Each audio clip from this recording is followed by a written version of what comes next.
DGISPR lieutenant general Ahmad شریف چودھری آج دوپہر 3:15 پر press conference کریں گے۔ پریس کانفرنس کا موضوع انسداد دہشت گردی اور سیکیورٹی امور ہوگا۔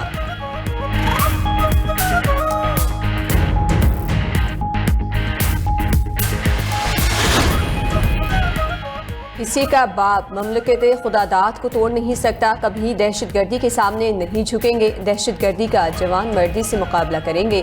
وزیر اعلیٰ بلوچستان سرفراز بگٹی کا دو ٹوک اعلان کوئٹہ میں تقریب سے خطاب کرتے ہوئے کہا کہ شہیدوں سے متعلق بیان بازی کی گئی، سیاسی جماعتوں کو کہتا ہوں شہیدوں پر سیاست نہ کریں، شہیدوں اور ان کے اہل خانہ کو اپنی سیاست میں نہ گھسیٹیں۔ آپ نے سیاست کرنی ہے تو میرے خلاف کر لیں۔ معصوم لوگوں کو لاحاصل جنگ میں دھکیلا گیا، راہ حق پر آنے کے لیے آپ کے راستے کھلے ہیں، کسی کو بندوق کے زور پر نظریہ مسلط نہیں کرنے دیں گے۔ جلد بلوچستان میں امن کا سورج پوری آب و تاب سے چمکے گا۔ وفاقی وزیر داخلہ محسن نقوی سے خیبر پختونخوا اور بلوچستان کے تاجروں اور صنعتکاروں کی ملاقات۔ وفد نے اپنے صوبوں کی موجودہ سیکیورٹی صورتحال اور درپیش مسائل سے آگاہ کیا۔ محسن نقوی کی تاجر برادری کو مکمل تعاون کی یقین دہانی، کہا کہ پوری حکومت آپ کے ساتھ ہے اور ہم آپ کے تمام جائز مسائل حل کریں گے۔ کاروباری برادری کو محفوظ اور سازگار کاروباری ماحول کی فراہمی حکومت کی ترجیح ہے۔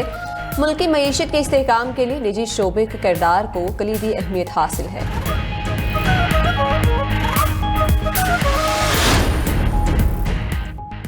پاکستان میں براڈ پیچ چوٹی پر برفانی تودہ گرنے سے 10 کوہ پیما حادثے کا شکار۔ ریسکیو اینڈ سرچ آپریشن کے دوران 4 کوہ پیماؤں کی لاشیں ڈھونڈ لی گئیں۔ افسوسناک حادثہ سکردو میں 6659 میٹر بلندی پر پیش آیا۔ لاپتہ کوہ پیماؤں کی تلاش کے لیے سرچ اینڈ ریسکیو آپریشن کی قیادت پاکستانی کوہ پیما سرباز خان کر رہے ہیں۔ پاکستان آرمی کے 2 helicopter search and rescue operation میں شریک۔ الپائن کلب کے مطابق تودہ گرنے کے بعد کوہ پیماؤں سے کوئی رابطہ نہیں ہوا۔ لاپتہ افراد میں پاکستانی، نیپالی، عمانی، امریکی اور چینی کوہ پیما شامل۔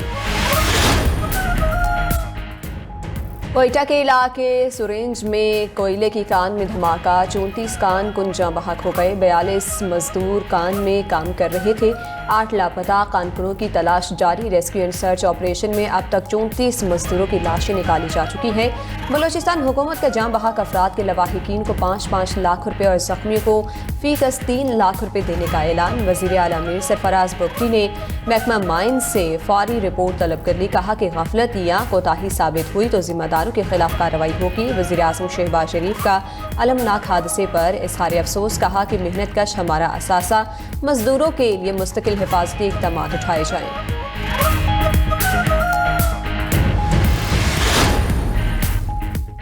وزیر اعظم سے آذربائیجان کے سفیر خضر کی الوداعی ملاقات۔ شہباز شریف نے آذری سفیر کی 2 طرفہ تعلقات کے فروغ کے لیے خدمات کو سراہا۔ گفتگو کرتے ہوئے کہا کہ پاکستان اور آذربائیجان کے درمیان سیاسی، تجارتی، اقتصادی، دفاعی اور ثقافتی تعاون میں نمایاں پیش رفت ہوئی ہے۔ پاکستان آذربائیجان کے ساتھ برادرانہ تعلقات کو مزید مضبوط بنانے کے لیے پرعزم ہے۔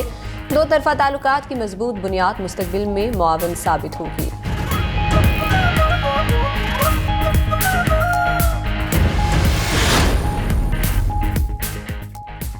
پاسداران انقلاب کا اردن میں امریکی فضائی اڈے پر ڈرون اور میزائل حملہ۔